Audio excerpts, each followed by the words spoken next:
स्वागत है आप सभी का एनएफ न्यूज पर। मैं हूं आपके साथ रोहित।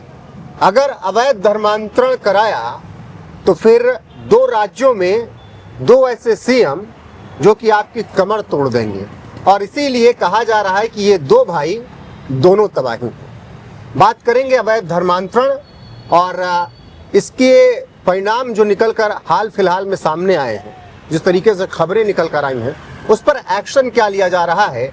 एक उत्तर प्रदेश में, दूसरा उत्तराखंड में। मेरे साथ है मेरे सहयोगी अनुपम प्रसून, उनसे ही चर्चा करेंगे। क्यों कहा जा रहा है दो भाई दोनों तबाही? पहले ये देखिए, सबसे पहले ये समझिए दर्शकों, आपको ये जानना बहुत जरूरी है कि दो ऐसे मुख्यमंत्री हैं जो दो अलग अलग स्टेट संभाल रहे हैं, लेकिन उन दोनों का कनेक्शन एक ही स्टेट से है। योगी आदित्यनाथ एक तरफ और दूसरी तरफ पुष्कर सिंह धामी। ये दो भाई मिलकर कैसे धर्मांतरण गैंग के खिलाफ कहर बरपा रहे हैं और उनकी कमर तोड़ रहे हैं, उनके पूरे आर्थिक नेटवर्क को, फाइनेंशियल नेटवर्क को ध्वस्त कर रहे हैं, उनके इंटरनेशनल रैकेट को तोड़ रहे हैं। ये सारी चीजें आज हम डिटेल में आपको समझाएंगे। शुरुआत हम चाहेंगे कि इसकी हम उत्तराखंड से ही करें, क्योंकि बहुत जरूरी है। उत्तराखंड में एक नया मामला सामने आया था कुछ दिनों पहले। वो मामला ये था कि वहां पर एक लड़की के ऊपर दबाव डाला जा रहा था जबरन धर्म परिवर्तन करने के लिए, और जब बहुत गहनता से जांच हुई तो उसके लिंक मिले इंटरनेशनल रैकेट से। पता ये चला पुलिस को कि जिस लड़की को फंसाया गया था पहले प्रेम जाल में, हिंदू बनकर फंसाया गया उसे, हिंदू बनकर, हिंदू नाम से उस लड़की को प्रेम जाल में फंसाया गया। उसके बाद उस लड़की की कुछ ऐसी चीजें ली गई, कुछ ऐसी तस्वीरें ली गई जिससे उसको ब्लैकमेल शुरू किया गया। फिर उस पर दबाव डाला गया क्योंकि वो बहुत आर्थिक रूप से पिछड़ी लड़की थी। फिर उस पर दबाव डाला गया कि वो धर्म परिवर्तन कर ले। अच्छा, ये आपने कहा कि आर्थिक रूप से पिछड़ी हुई, ये अवैध धर्मांतरण कराने वाले ऐसे ही लोगों को टारगेट करते हैं जो आर्थिक रूप से कमजोर। इस पर आगे भी आपको डिटेल में बताएंगे। और ऐसा ही करते हैं वो, ये तो साफ हो चुका है। अब हमारे पास ऐसे 1 दर्जन से ज्यादा केस हैं जिसमें ये साफ पता चलता है। अब आते हैं उस पॉइंट पर, जब पुलिस ने जांच की तो और लड़की का बयान सामने आया, तब उसमें पता चला कि लड़की के ऊपर, या लड़की जिसके प्यार में या जिसकी बातों में फंसी थी, उसकी ऑलरेडी 3 शादी पहले हो चुकी है। वो हिंदू नहीं, वो मुसलमान है। लड़की खुद गई थाने, उसने रिपोर्ट लिखवाया, और जैसे ही देहरादून की पुलिस ने एक्शन लेना शुरू किया, समझिए कि हाहाकार मच गया। फिर वहीं पे एक बात सामने आई देहरादून पुलिस की इस जांच में ही कि ये तो एक इंटरनेशनल रैकेट था जो लड़कियों को कहां से, उत्तर भारत से, अलग अलग राज्यों से लड़कियों को उठाता था। इनका कनेक्शन जम्मू कश्मीर से लेकर, सोचिए, इनका जो सेंटर था, जो हब था इनका, लड़कियां जब देश भर से उठाई जाती थी तो उन लड़कियों को सबसे ज्यादा कहां भेजा जाता था? पश्चिम बंगाल के सिलीगुड़ी में।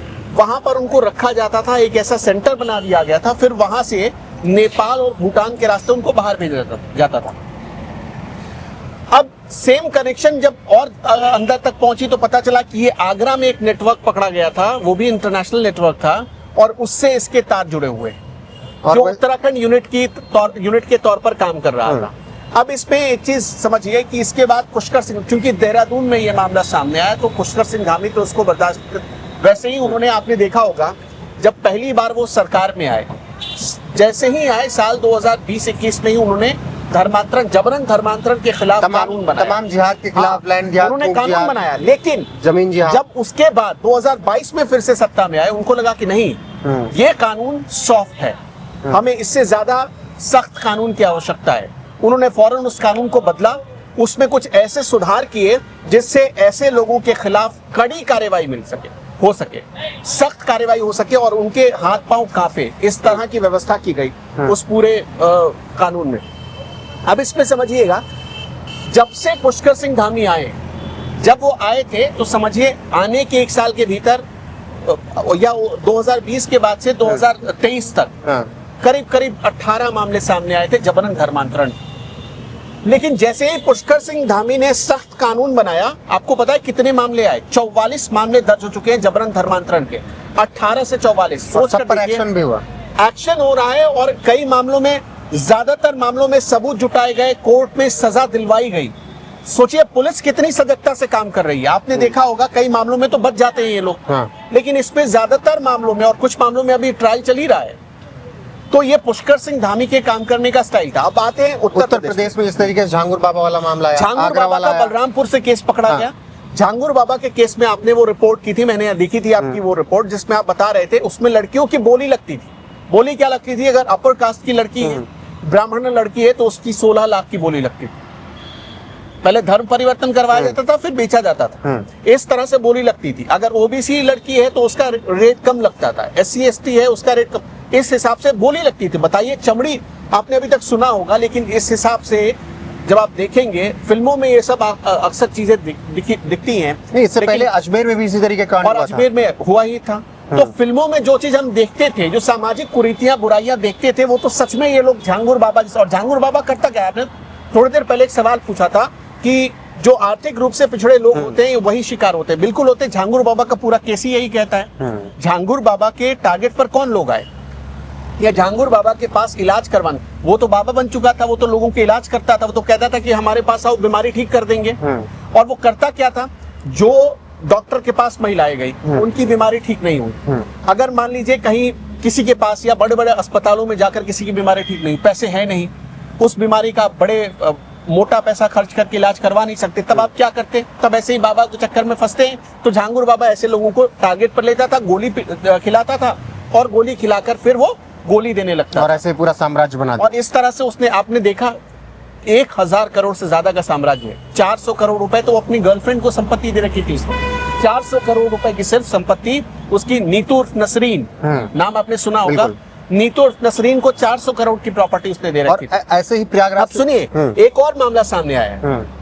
अभी जो मामला, अभी कुछ घंटे पहले मामला सामने आया, वो बिजनौर से सामने आया। एक लड़का जिसका नाम नसीम था, नसीम ने एक हिंदू लड़की को फंसाया। अब कैसे फंसाया? उस हिंदू लड़की की शादी हो गई थी, शादी के साल भर के भीतर ही उसके पति का निधन हो जाता है। तो अब जाहिर सी बात है, उस लड़की का के पति का निधन बहुत कम उम्र में हो गया।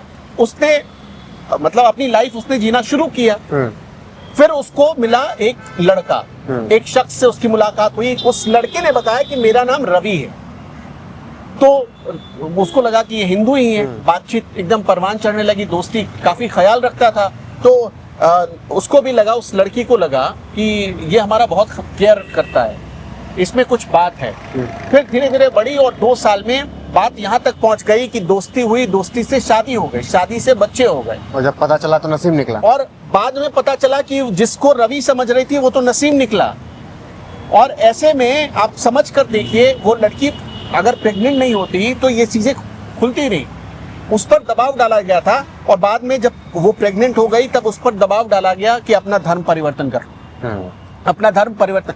तो इस हिसाब से अगर देखा जाए तो अभी बिजनौर की घटना आपने देखा, इससे पहले हमने बलरामपुर की घटना देखा ही। यहाँ पर हमने इसी तरीके से प्रयागराज में घटना हुई, बेटी को केरल ले गया, फिर वहां से सऊदी भेजने का प्लान था। और दिल्ली में हमने मामले देखे। आगरा का केस हमारे सामने है ही। अब ये करते क्या है, देखिए, अभी जो पुलिस, उत्तर प्रदेश पुलिस और उत्तराखंड पुलिस की जांच में 2-3 बातें सामने आ रही। एक बड़ा रैकेट बन चुका है। वो रैकेट क्या करता है कि हिंदू लड़कियों को फंसाता है, हिंदू लड़का बनकर। हाँ, और हिंदू लड़कियां ही क्यों, समझिएगा आप बात।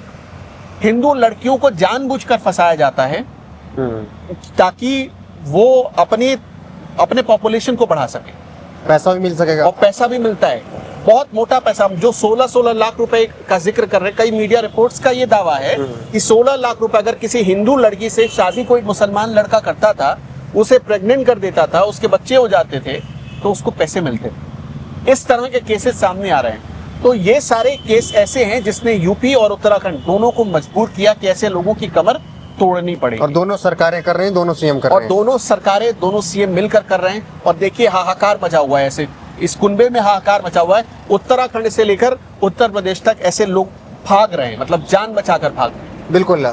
बाकी बुलडोजर एक्शन, एनकाउंटर एक्शन लगातार चल रहा है, जो भी इस तरीके से अवैध धर्मांतरण करा रहा है और ये घटनाएं जो कर रहा है, उन सब को सबक उत्तराखंड में भी सिखाया जा रहा है धामी सरकार की तरफ से, और उत्तर प्रदेश में भी योगी सरकार की तरफ से। बाकी बने रहिए हमारे साथ, कोई और अपडेट आएगी और आप तक जरूर पहुंचाएंगे। अभी के लिए बस इतना ही, नमस्कार।